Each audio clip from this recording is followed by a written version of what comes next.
नमस्कार, मैं हूं सौरभ चंद केसरी और अपने यूट्यूब चैनल में आपका स्वागत करता हूं। एवरेज का अगला पार्ट लेकर के आया हूं आपके लिए। उम्मीद करता हूं आप अच्छे से पढ़ाई कर रहे होंगे। बिना किसी देरी के पहला ही प्रश्न करते हैं कि एक समिति में 8 व्यक्तियों की औसत आयु 2 वर्ष की वृद्धि होती है। जब 35 वर्ष और 45 वर्ष आयु वाले 2 पुरुषों को 2 महिलाओं द्वारा प्रतिस्थापित किया जाता है। 2 महिलाओं की औसत आयु ज्ञात कीजिए। देखिए मेरे भाई, जब प्रतिस्थापित किया जाता है तो संख्या में तो कोई वृद्धि हो नहीं रही है। मतलब जो 8 व्यक्ति हैं उनका औसत में 2 की वृद्धि हो रही है। मतलब टोटल कितने वर्ष की वृद्धि हो रही है? तो आप कहेंगे 16 वर्ष की वृद्धि हो रही है। क्लियर है? तो अब यह देखिए कि ये दोनों जो लोग निकले हैं किस एज के निकले हैं, किस औसत एज के? तो 40 के। मैंने 40 कैसे किया? देखिए भाई, एक 35 का निकला है और एक 45 का निकला है। दोनों का एवरेज निकालेंगे तो 80/2 बराबर 40। तो इतना लिखना क्यों? यहीं पर 45 है, 5 इसमें दे दिए, 40 दोनों हो गया। मेरी बात समझ में आ रही है क्या? मैंने क्या कहा कि 40 औसत आयु वाले व्यक्ति निकलते हैं और उनके निकलने के बाद जब 2 महिलाएं आती तो 2 वर्ष का औसत आयु बढ़ जाता है। मतलब 16 वर्ष कुल बढ़ता है, जबकि महिलाएं कितनी है? 2। तो औसत कितना बढ़ता है? 8 बढ़ता है। इसका मतलब 40 प्लस 8 कितना हो जाएगा? तो आप कहेंगे कि 48। क्या ये सवाल पेन फ्री नहीं था क्या? बिना पेन उठाए नहीं हो जाएगा क्या? बात समझ में आ रहा है ना? तो प्रश्नों को हल करना आप सीखिए। कितने की वृद्धि रहती है? 8 दूनी 16, 2 महिलाएं हैं, मतलब यह हुआ कि 8। यहीं से हमको कर लेना है। क्लियर है? अब इन दोनों का एवरेज कितना है? 40 है, तो मतलब 48 रहा होगा। ये मुँह जबानी है, ठीक है। 10 छात्रों के प्राप्तांक हैं, प्राप्तिक लिखा गया। प्राप्तांक औसत 20 है। यदि समूह से एक छात्र निकल जाए तो शेष समूहों का औसत बढ़कर 21 हो जाता है। पुनः एक छात्र शामिल होने पर प्राप्तांकों का औसत घट करके 20.6 हो जाता है। समूह से बाहर गए छात्र और समूह में शामिल हुए छात्र के प्राप्तांक का औसत। देखिए, अच्छा क्वेश्चन है लेकिन कठिन नहीं है। आप देखिए, 10 बच्चे हैं, 10 का औसत 20 है। एक निकला तो कितने हो गए? 9। तो बढ़कर कितना हो गया? 21। मतलब मेरे भाई, एक बढ़ा कि नहीं बढ़ा? ये जो एक बढ़ा है इन 9 का बड़ा होगा। 9 गुणे 1, 9 का बड़ा होगा। एक एक एक एक तब जा करके ना 21 हुआ होगा। इतना क्लियर है? अब देखिए, अब फिर क्या करता है? 9 का तो 21 है ही। अब एक लड़का फिर आ जाता है, फिर 10 हो गया। अब 10 का कितना हो गया? 20.6। अब देखिए 21 से 0.4 घट गया। तो जब ये घटा मतलब 10 में घटा होगा।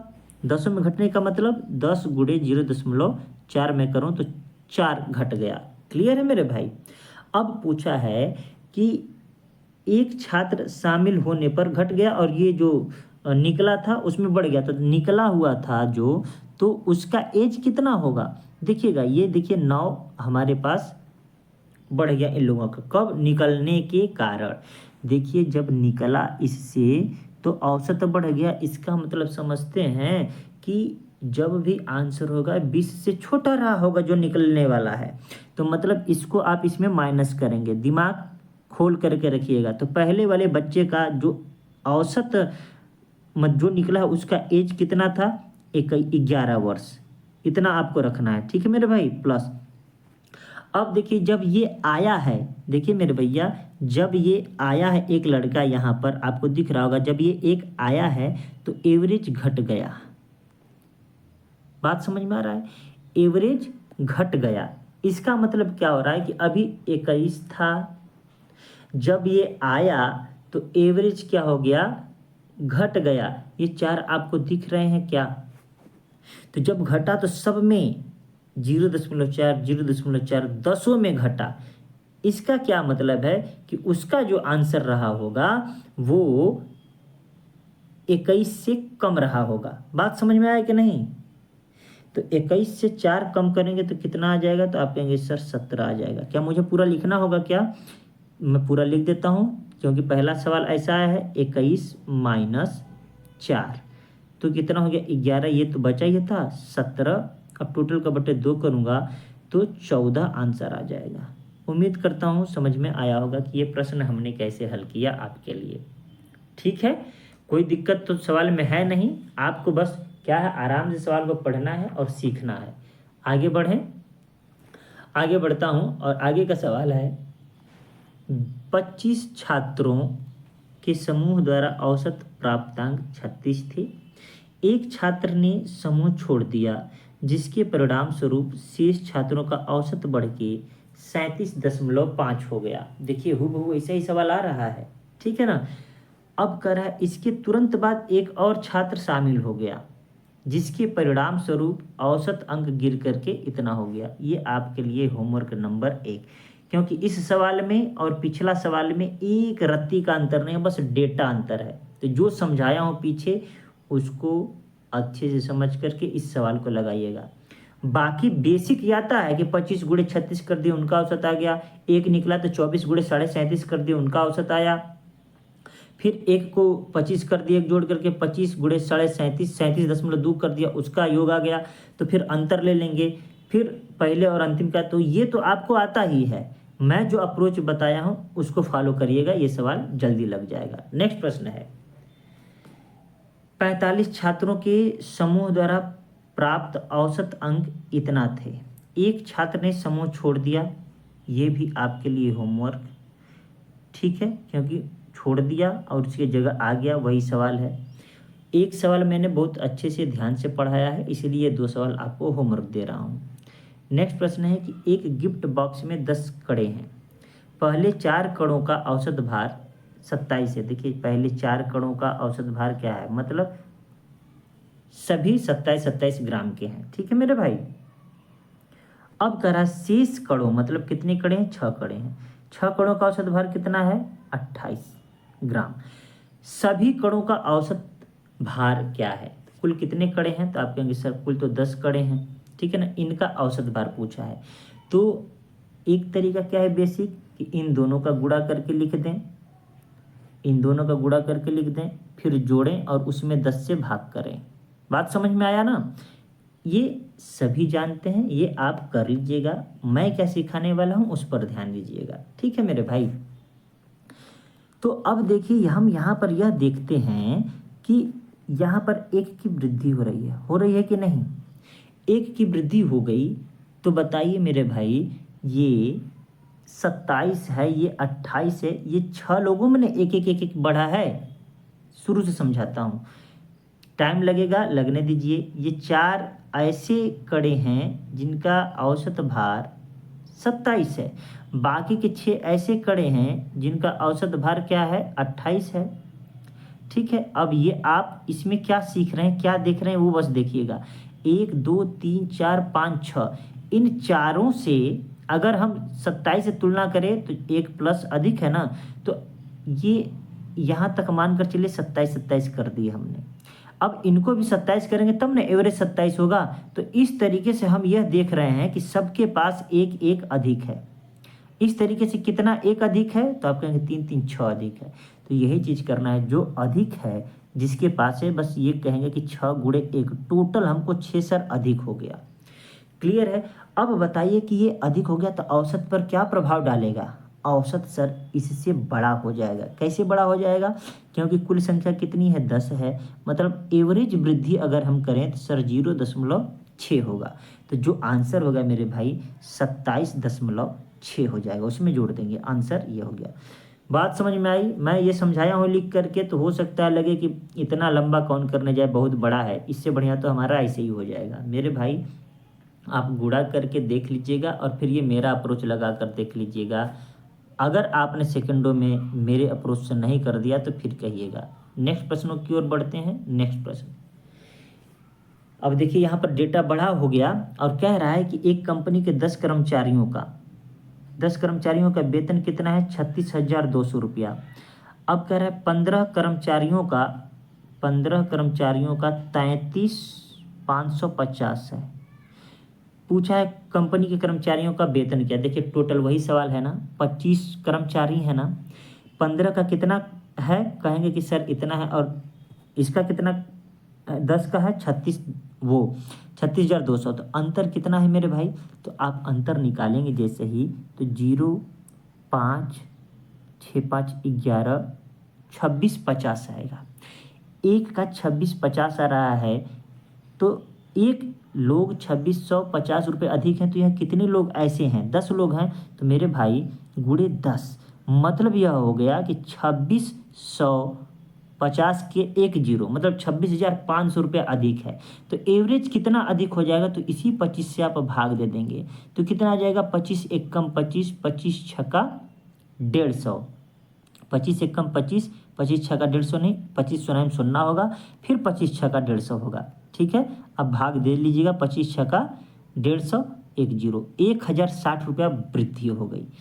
एवरेज तो मतलब हमारा कम वाला यही है ना, इस कम वाले में 1,060 रुपया जोड़ दीजिए। 1,060 रुपया जब जोड़ेंगे तो कितना हो जाएगा? 34,000, कितना हो जाएगा? 34,610। ठीक है, 34,610 जोड़ने में अंदाजा बस कर रहा था तो टाइम लग गया। ऑप्शन नंबर है ये, आप जोड़ देंगे। अब आप बताइए कि ये आपको आसान नहीं लगता है? अब क्या करते आप? बेसिक वाला इन दोनों का गुणा करके लिखते, फिर इन दोनों का गुणा करके लिखते, दोनों को जोड़ते, फिर 25 से भाग देते, लंबा जाता। ये दूसरा क्वेश्चन था इसलिए मैंने बता दिया। अब ऐसा सवाल आएगा तो वो होमवर्क रहेगा। ठीक है, नेक्स्ट प्रश्न है कि एक कॉलेज G1, ये G2, G3 है। ठीक है, टाइपिंग एरर समझ लीजिएगा। छात्रों की संख्या क्रमशः 20, 40, 60 है। समूह G1, G2, G3 का प्राप्त 3 औसत अंक, मतलब तीनों का जो औसत अंक प्राप्त है वो 50%, 60%, 70% है। ठीक है, कॉलेज के सभी छात्रों का औसत अंक क्या है? तो देखिए मेरे भाई, ये G1 है, ये G2 है, ये G3 है। इसका कितना है? 20, ये 40 लोग हैं, ये 60 लोग हैं। आप चाहें तो इनका रेशियो भी ले सकते हैं, इजी करने के लिए लोगों का आप ले सकते हैं, नहीं लेंगे तो भी बेसिक है। इसमें डेटा ऐसा है कि गुणा करने में बहुत पहाड़ नहीं है, क्यों? क्योंकि 0 0 है। अब देखिए सबका औसत पूछा है तो योग ले लीजिएगा। 5 दूनी 10 पर 2 जीरो, 6 चौके 24 पर 2 जीरो, 7 छक्का 42 पर 2 जीरो, इतना हो गया। टोटल कितना हो जाएगा मेरे भाई? संख्या कितनी है? तो कहेंगे 120 संख्या है। क्लियर है? आप जोड़ करके कर लीजिए। 42 10 52, 52 20 72, 4 76 पे 2 जीरो। ठीक है, जोड़ने में कहीं गलती हो जाएगा तो मैं बार बार कहता हूँ, आप ध्यान दे लीजिएगा। ठीक ठीक है, 12 छक्का कितना होता है? 72, 12 छक्का 72, 4 बचा 40, 12 तिहाई 36, लगभग 63% आंसर आ जाएगा। ठीक है, कोई दिक्कत? डेटा इजी था इसलिए मैंने नहीं किया। आप चाहते तो इसको क्या कर सकते थे, मैं वो आपको इसी पर थोड़ा सा समझा दूँ। 20 एकम 20, 20 दूनी 40, 20 तिहाई 60। ठीक है ना, तो 50 एकम 50, 6 दूनी 12, 7 तरीके 21, उनको जोड़ करके 1 2 3 मतलब 6 से भाग दे देते तो भी आंसर आ जाता। आगे बढ़ते हैं, और यह सवाल है कि एक व्यक्ति ने 5 कमीजें कितने में खरीदी हैं भाई? तो आप कहेंगे 450 में, 4 पतलून 750 में, 12 जोड़े जूते 750 में।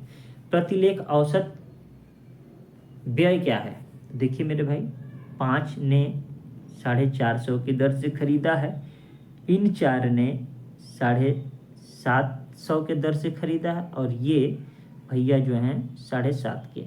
अब कह रहा है कुल खर्चा का औसत बताइए कितना हुआ। तो आपस में क्या कर लेंगे, इनका गुणा करेंगे तो 45 पंजे 225 होता है, 225 पर 1 जीरो, 75 चौके 300 होता है, 300 पर 1 जीरो। अब ये देखिए 4 3 12 है तो आसान हो गया, 3 तरीके 9 हमको गुणा करने में। अब जैसे जोड़ लेंगे तो 0 5 2 9 3 12 2 14, जोड़ने में कहीं गलती नहीं हुई है। 12 4 16 5 21 टोटल है, तो इससे भाग दे दीजिए। 21 6 का 126, 6 वाला ही एक ही आंसर दिख रहा है, तो 6 7 8.5 यही हो जाएगा आपका आंसर। क्लियर है ना? तो इतना भी दिमाग लगाना है, अब पूरा काटने की जरूरत नहीं थी। ठीक है ना, तो इस तरीके से कर लेंगे। एक और तरीका मैं बता देता हूँ आपको काटने का। अगर मेरे भाई ये दिमाग में रखना है कि अगर डेटा इस तरीका का आ गया, तो आप देखिए 21 किससे कटता है? 3 और 7 से। तो ऑप्शन जो होगा 3 और 7 से कटने वाला होगा। 3 से ये नहीं कट रहा है, 3 से ये नहीं कट रहा है, 3 से ये कट रहा है लेकिन 7 से नहीं कट रहा है, तो option number B is right answer. इस तरीके से भी हम क्या करते हैं, हल करते हैं, और यह स्पीड बढ़ाता है। समझ में आया कि नहीं? नेक्स्ट प्रश्न की ओर बढ़ते हैं। 4 क्रमागत विषम संख्याओं का योगफल 140 है, तो सबसे छोटी संख्या का औसत ज्ञात कीजिए। देखिए, अब क्रमागत सम संख्या, विषम संख्या, प्राकृतिक संख्या, ये लगातार वाले प्रश्न आए तो हमें क्या करना है, मैं वो थोड़ा सा आपको समझा देता हूँ, फिर इस सवाल को बताता हूँ, ठीक है ना। एक तरीका होता है कि आप x+x+2 इस तरीके से मान करके कर सकते हैं। मैं दोनों ही बताऊंगा। पहला सवाल है इस तरीके का, तो मैं क्या करूंगा, आपको पूरा बताऊंगा। देखिए, 4 क्रमागत का मतलब क्या होता है, पहले गिनती लिख रहा हूँ, 1 2 3 4, ये क्रमागत है ना, एक के बाद आना, ये प्राकृतिक संख्या है लगातार। अगर सम संख्या लिखूं लगातार तो 2 4 6 8, ये लगातार क्या लिखा हूँ, सम संख्या। अगर विषम लिखी हूँ तो 1 3 5 7, ऐसे ही बढ़ते चला जाऊंगा, ये लगातार है। बात समझ में आ रहा है ना। अब जब लगातार का एवरेज पूछे आपसे, ठीक है, देखिए मैंने क्या कर दिया, ये 5, ये 10 और ये क्या कर दिया 9। जब आपसे लगातार का एवरेज पूछे तो दिमाग में यही रखिएगा, बीच वाला आंसर होता है, बीच वाला आंसर होता है, ठीक है ना। अब बहुतों को कन्फ्यूजन हो जाएगा कि सर अगर यहीं पर इस तरीके से होता 1 2 3 और 4, अब कहाँ बीच वाला दिख रहा है हमको, तो बीच वाला ये दिख रहा है, ये 2 संख्याएं आ जाएंगी। समझ में आया? तो इतना भी नहीं करना है, ये भी जुगाड़ नहीं करना है, मैं और इजी बता देता हूँ, ठीक है।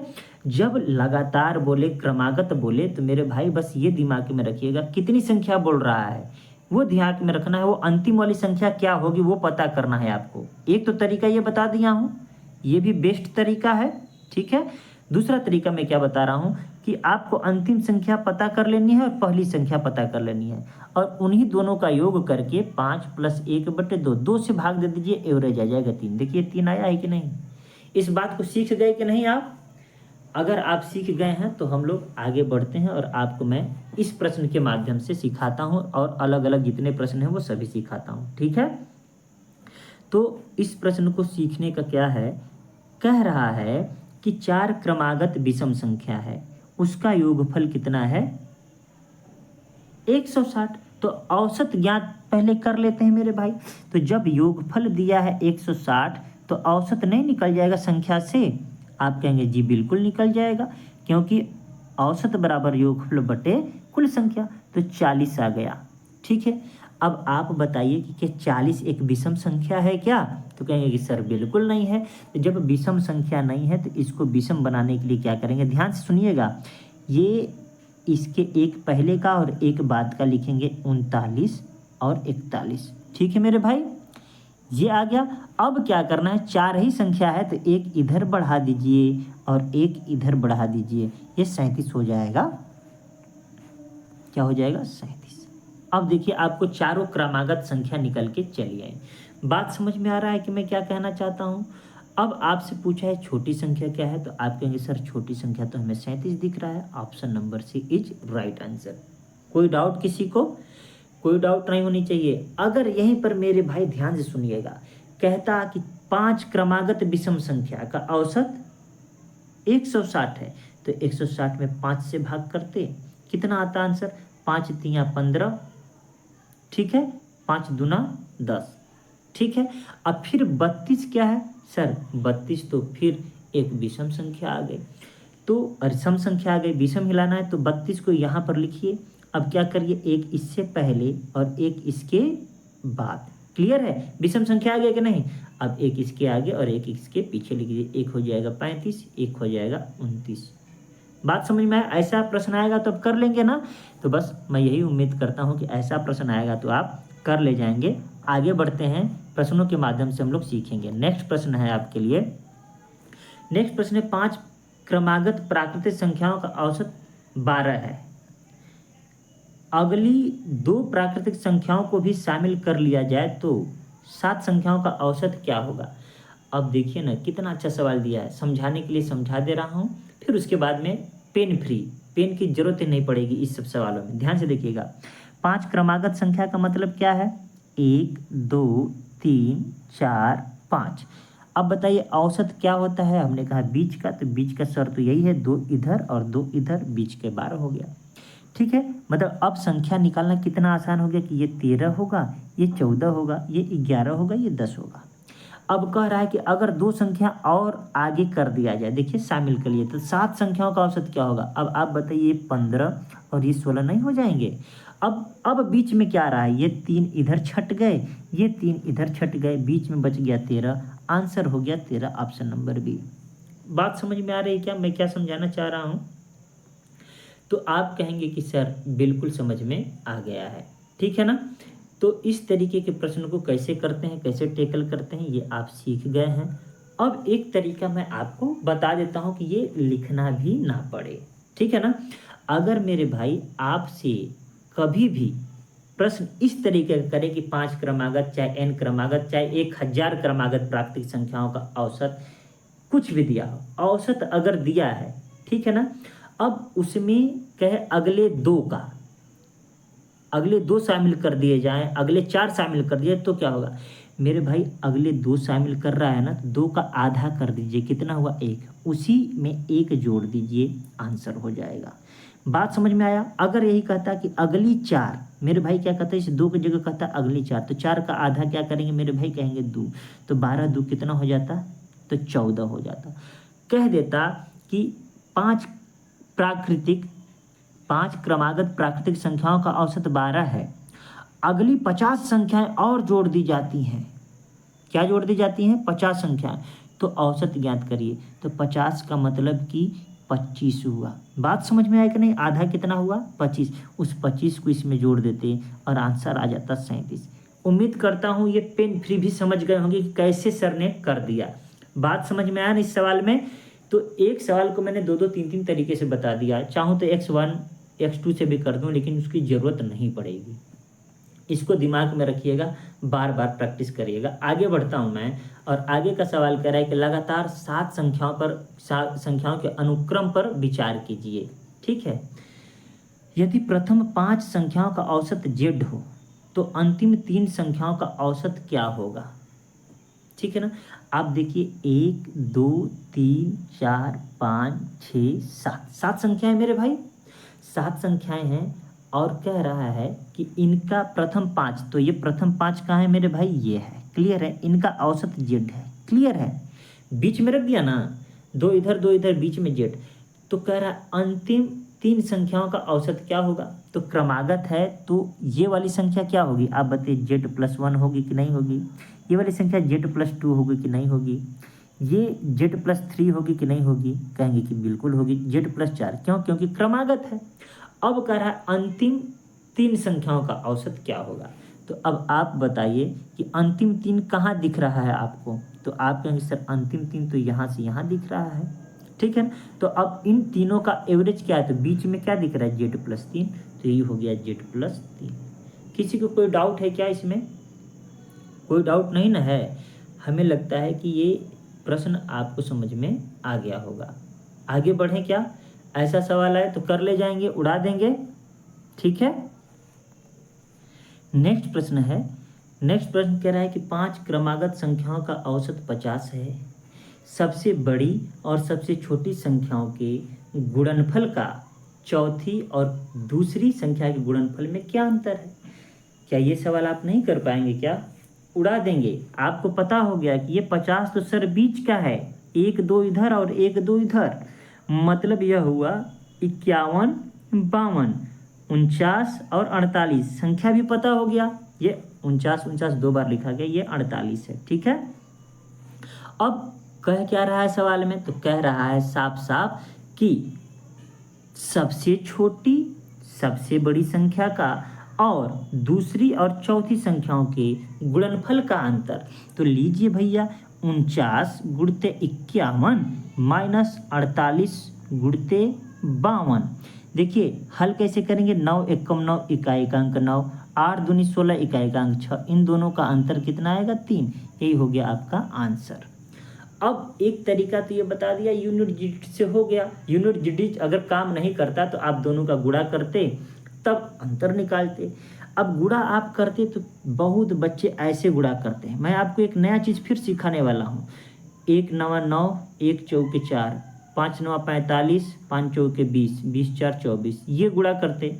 या बहुत स्मार्ट गुणा करते तो क्या करते, 9 एकम 9, 4 एकम 4, ये वाला गुणा करते। ठीक है ना, मैं आपको इससे बेहतर गुणा सिखाता हूँ आज। टाइम लग रहा है, लगने दीजिए, कुछ नया नहीं सीखेंगे तो फिर क्लास करने का मतलब क्या। देखिए मेरे भाई, इसमें एक चीज़ आपको देखना है कि दिख क्या रहा है। यहाँ 49, ये 51 है। अब आपको नहीं लगता है क्या ये 50 से कम है और ये एक 50 से ज़्यादा है कि नहीं।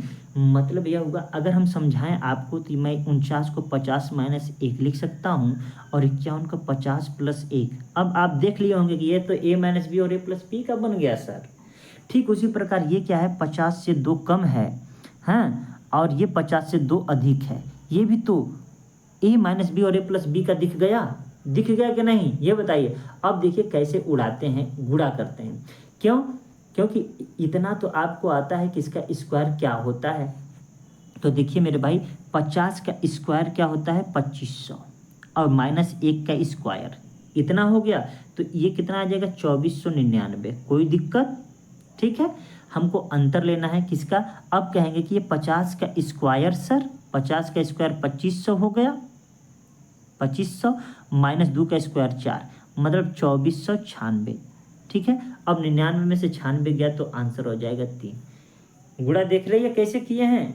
ये एक सिखा दिया हूँ कि आप ऐसे प्रश्न अगर दिख गए तो उड़ा देंगे। कैसे, देखिए मैं नहीं कहता कि आपको सबका स्क्वायर आता है, लेकिन 50 का तो स्क्वायर इजी है ना, है कि नहीं, तो आप कर ले जाएंगे। गुणा करने से बेहतर है ये कर लीजिएगा। चलिए एक नया चीज़ सिखाया हूँ, आगे बढ़ता हूँ। आगे सवाल जैसे ही मैं पढ़ता हूँ, क्या है कि 7 के प्रथम 20 गुणजों का औसत ज्ञात कीजिए। ये पेन फ्री है। अब आपको लग जाएगा, लेकिन मैं गारंटी देता हूँ इसको पढ़ने में भी 2-3 सेकंड लगेगा, 2 सेकंड से ज़्यादा है ही नहीं, तो मतलब 5 सेकंड में सवाल उड़ जाएगा। गुणज का मतलब समझते हैं, पहाड़ा। 7 एकम 7, 7 दूना 14, 7 त्रिके 21, डॉट डॉट डॉट, 7 का 20 बार पढ़ेंगे तो कितना आ जाएगा, तो आप कहेंगे कि 140 आ जाएगा। बात समझ में आया। अब पूछा है औसत, है ना, औसत पूछा, तो अब इसका बीच का क्या निकालेंगे। क्यों निकालने जाएं, मैंने कहा कि क्रमागत जब हो तो मेरे भाई अंतिम संख्या और पहली संख्या को जोड़कर 2 से भाग देना। तो 147/2 बराबर 2 7 14, 2 3 6, 2 5 10। क्या पेन फ्री नहीं था क्या। आप इतना करते, हमें 7 और 140 दिख रहा था, और उसका आधा कितना हो गया, 73/50। समझ में आया क्या, 73.5। क्या ऐसा प्रश्न लगा पाएंगे, कोई दिक्कत। अगर देखिए दिक्कत है तो आपको पूरा 20 ठो लिखना पड़ेगा, फिर उसके बीच का देखेंगे, उनका औसत निकालेंगे। लेकिन जब आपका प्रथम गुणज दे, प्रथम कुछ भी दे, लगातार दे, तो यही अपनाइएगा, अंतिम प्लस पहला का योग बटे 2। आगे बढ़ जाता हूँ इस सवाल के साथ। आगे कह रहा है कि पहली 100 प्राकृतिक संख्याओं का औसत क्या है। फिर वही चीज़ दे दिया कि नहीं, 1 2 3 ऐसे करके 100 दे दिया। तो क्या ये सवाल बताऊं क्या आपको, ये नहीं बताऊंगा। कम से कम कुछ आप भी तो कर लीजिए, पेन फ्री है, उड़ा दीजिए सवाल को। आप होमवर्क में लिखेंगे कि 67 का सर आंसर ये है, और ये हमने 2 सेकंड में उड़ा दिया, ये बताएंगे आप। ठीक है, नेक्स्ट प्रश्न है, पहली 1947 सम संख्याओं का औसत क्या है। अब तो मामला गड़बड़ा गया, लेकिन इसको भी आप पेन फ्री उड़ा देंगे। इसमें तो 1 सेकंड लगेगा, लेकिन ऐसा प्रश्न करने के लिए पहले तो सिखाना पड़ेगा ना।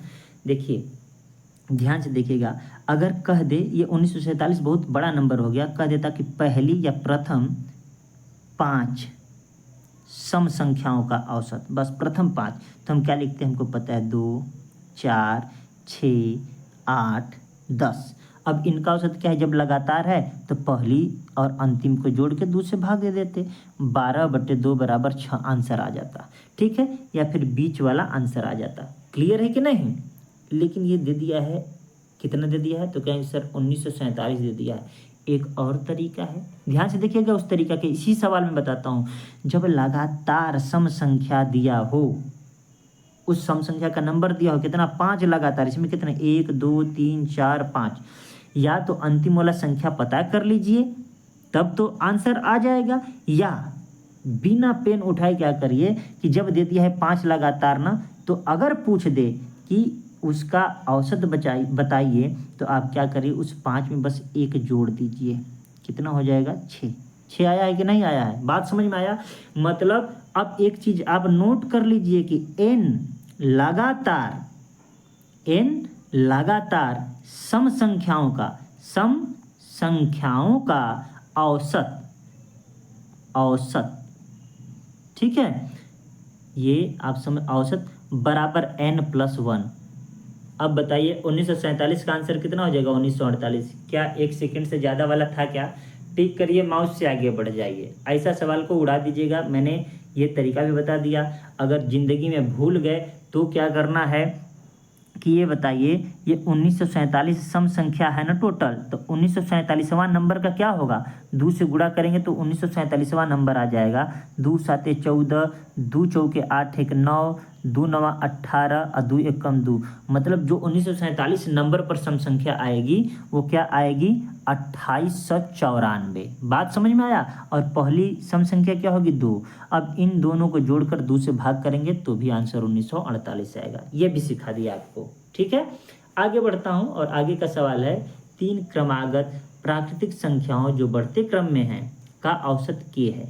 यदि 2 और क्रमागत संख्याओं को पहले सेट के ठीक आगे जोड़ दिया जाता है फिर नया औसत बन जाएगा। क्या बन जाएगा? 3 क्रमागत है ना मेरे भाई, 1 2 3, इनका औसत क्या है k, तो बीच में क्या है k। एक सेट तो ये हो गया, कोई दिक्कत? कह रहा है कि पहले सेट के ठीक आगे 2 क्रमागत और 1 2 कर दिया तो नया औसत क्या होगा। तो अब बताइए नया औसत क्या हो जाएगा, बीच में तो ये संख्या हो गई ना, क्लियर है कि नहीं। तो बीच में संख्या ये हो गई तो क्या होगी, ये क्रमागत हो तो k+1 हो जाएगा, ठीक है। बात समझ में आई कि नहीं। ये संख्या अगर ये पूछता तो k+2, ये पूछता k+3 हो जाता, ये पूछता k-1 होता। तो पूछ रहा है कि जो 2 बढ़ा देने के बाद अब औसत क्या होगा, तो k+1 मुझे दिख रहा है। Option number B is right answer. किसी को कोई परेशानी इस सवाल में? मुझे लगता है कोई परेशानी नहीं होनी चाहिए। आगे के सवाल फटाफट उड़ाते हैं। अब देखिए कह रहा है P, Q तथा R का औसत भार 58 किलोग्राम है, ठीक है ना। ये देखिए P + Q + R का औसत भार कितना है 58 है। P और Q का औसत भार 54 है। P और Q का औसत भार कितना हो गया 54 है। और Q + R का भी औसत भार दे दिया है 48 है, ठीक है। तो का भार ज्ञात कीजिए। यहाँ पर छूट गया है, यहाँ पर Q का भार ज्ञात कीजिए, ठीक है मेरे भाई। अब आप बताइए कि जब अगर हम एवरेज की बात करते हैं तो एक तो तरीका है आपका योगफल निकाल लेंगे कि 3, ठीक है। तो 3 से गुणा करेंगे, इसमें आप अगर निकाल लेंगे 2 से गुणा करेंगे, ठीक है। लेकिन हम क्या सोचते हैं, जो मैं सोच रहा हूँ वो आपको बता दूँ, क्योंकि ये तरीका आपको आता है, आप कर लेंगे।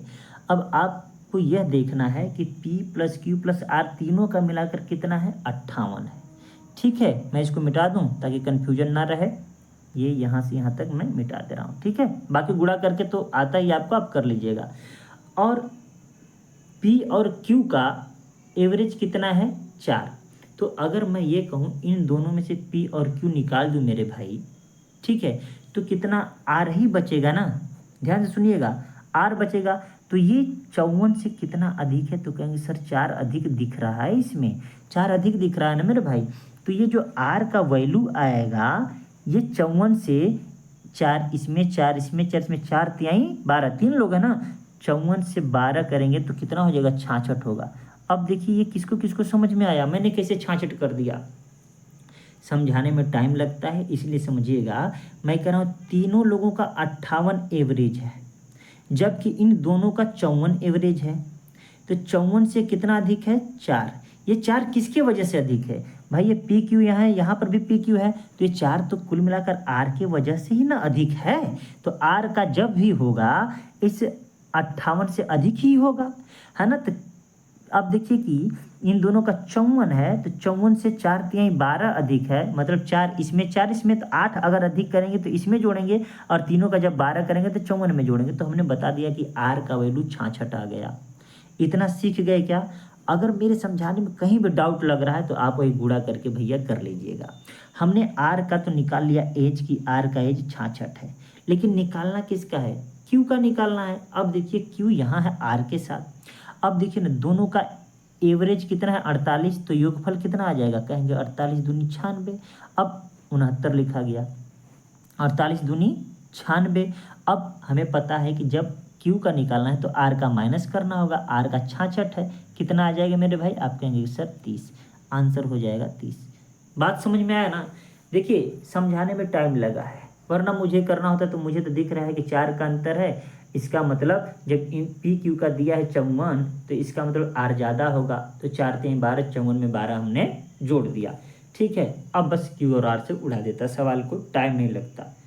अगर नहीं आएगा तो आप किताबी वाले से कर लीजिएगा। ठीक है, आगे बढ़ते हैं। आगे का सवाल है कि 5 विषयों में छात्रों के औसत अंक 75। कितने विषयों में भाई, 5 विषयों में। देखिए 1 2 3 4 5, तो औसत है, इसका मतलब 75 बीच में होगा। उनके पहले 2 विषयों में औसत अंक जो है वो 65 है, मतलब ये 65 है, ये भी 65 है। मैंने कैसे कर दिया, औसत अंक का मतलब सब में बराबर बराबर डिस्ट्रीब्यूट, समझ में आया। ये 75 लिख दिया, मतलब सब में 75 75 था।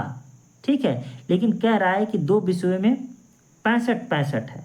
65 औसत का मतलब क्या है, 65, समझ में आया।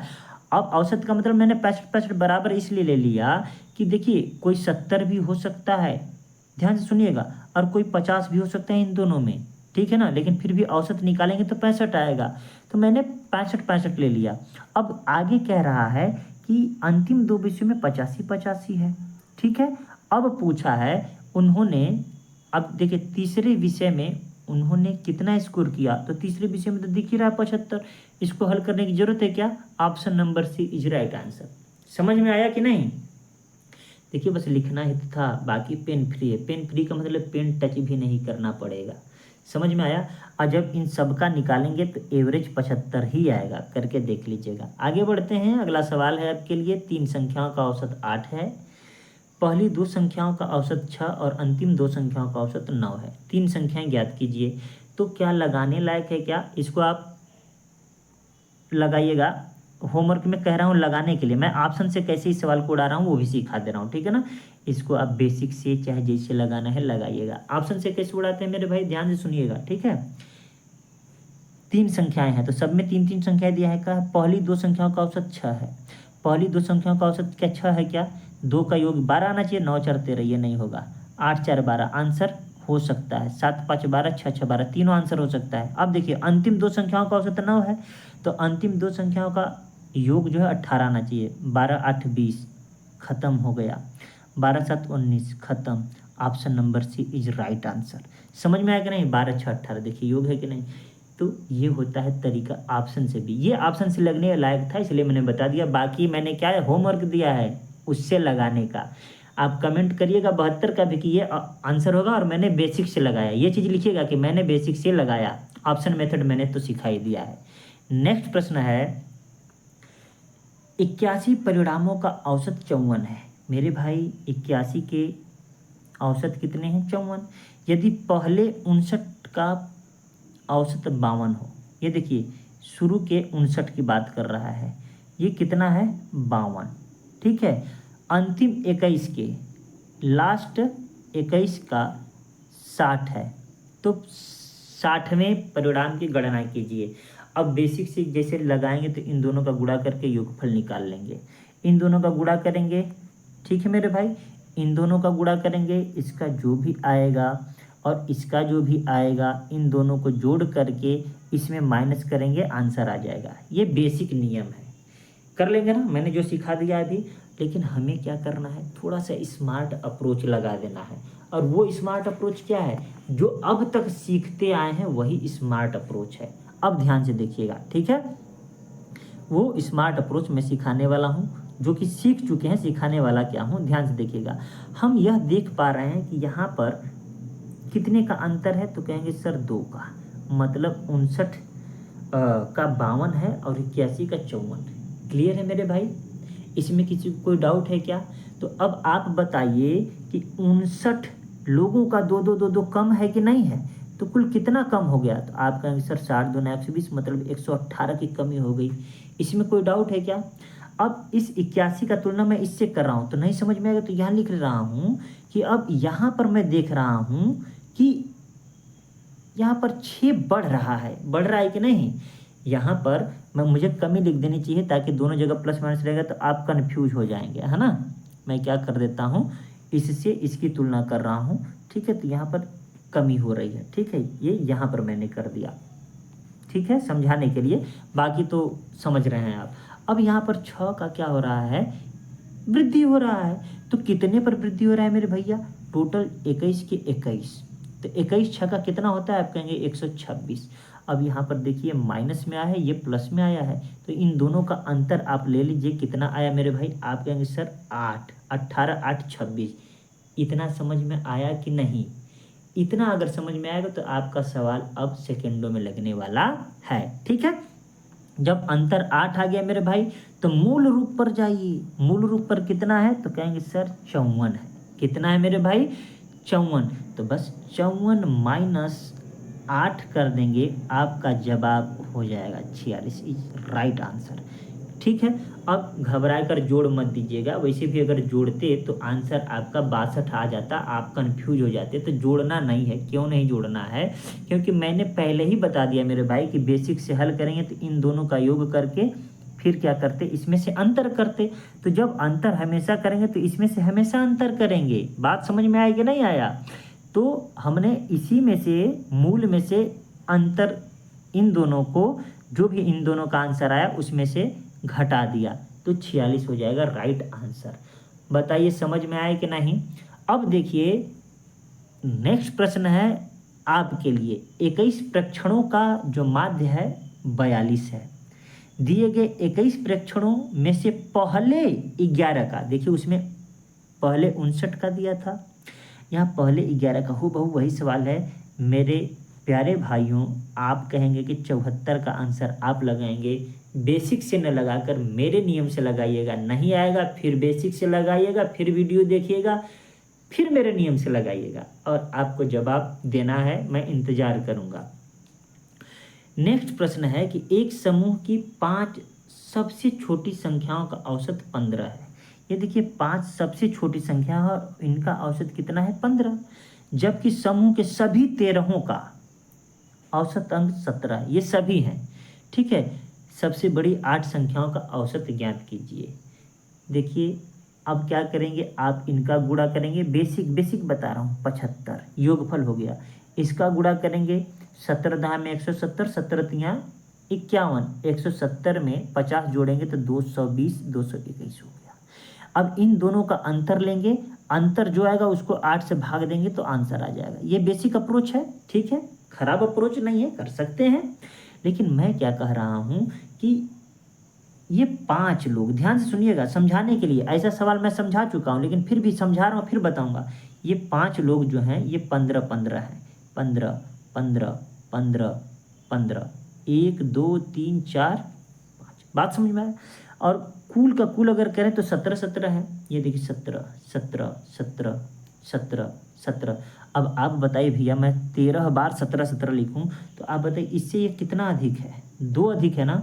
ऐसे ऐसे ऐसे कितने अधिक हो जाएंगे, तो 13 बार 2 2 अधिक होगा, मतलब कुल 26 बार अधिक होगा कि नहीं होगा। तो वही चीज़ मैं सिखाना चाह रहा हूँ जो कि आपको पहले ही सिखा चुका हूँ। ये बेसिक वाला अप्रोच तो अब तो आपको रटा गया होगा। इसमें 2 का अंतर है, ठीक है ना। तो 13 दूनी कितना हो गया, आप कहेंगे सर 26। ये 26 किसके वजह से हुआ पहले ये बताइए। तो आप कहेंगे सर 26 तो वो 8 के वजह से हुआ ना।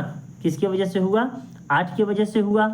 तो 8 की वजह से हुआ तो 8 का औसत नहीं निकाल लेंगे। तो 8 की वजह से हुआ है मेरे भाई, तो 8 का औसत निकालेंगे तो 8 तिरिके 24, 2 बचा, है ना। तो 8 तिरिके 24, 2 बचा, तो 8 दूना 16, 8 पंजे 40, कितना हो गया 3 75। ये एक्स्ट्रा हो गया ना। जो 8 वाली संख्याएं हैं वो इससे अधिक हैं, कितना 3 75। तो मतलब उनका जो रियल में होगा इतना हो जाएगा, 3 25 है ना भाई, 3 25, तो 15 3 18 25 आंसर हो जाएगा। क्या समझ में आ रहा है कि मैं क्या पढ़ा रहा हूँ आपको? देखिए बेसिक तो मेरे भाई जो आपको आता है वो तो कर ही लेंगे आप, मैंने तो वो थोड़ा थोड़ा बता भी दिया, लेकिन तरीका आपको ये सीखना है ताकि आप औरों से आगे निकल जाएं। क्यों मैं ऐसा कर रहा हूँ? क्योंकि जो इलाहाबाद, पटना, मुखर्जी नगर ये पढ़ रहे हैं ना, ये ऑलरेडी ये सब जानते हैं, प्रैक्टिस कर चुके हैं, तो बस उन्हीं के साथ आपका कंपटीशन है। ये नहीं कि 60 लाख फार्म भरा गया तो 60 लाख से कंपटीशन है, नहीं। उस 60 लाख में यकीन मानिए 6 लाख से कंपटीशन है आपका। उस 6 लाख से कंपटीशन करके आपको आना है। ठीक है, आज देखिए हमने 75 तक का क्वेश्चन कर लिया, वीडियो लंबा हो गया, लेकिन कोई बात नहीं, आप लोग सीखे होंगे कुछ न कुछ नया। आज के लिए इतना ही, मिलते हैं नेक्स्ट वीडियो में, तब तक के लिए नमस्कार।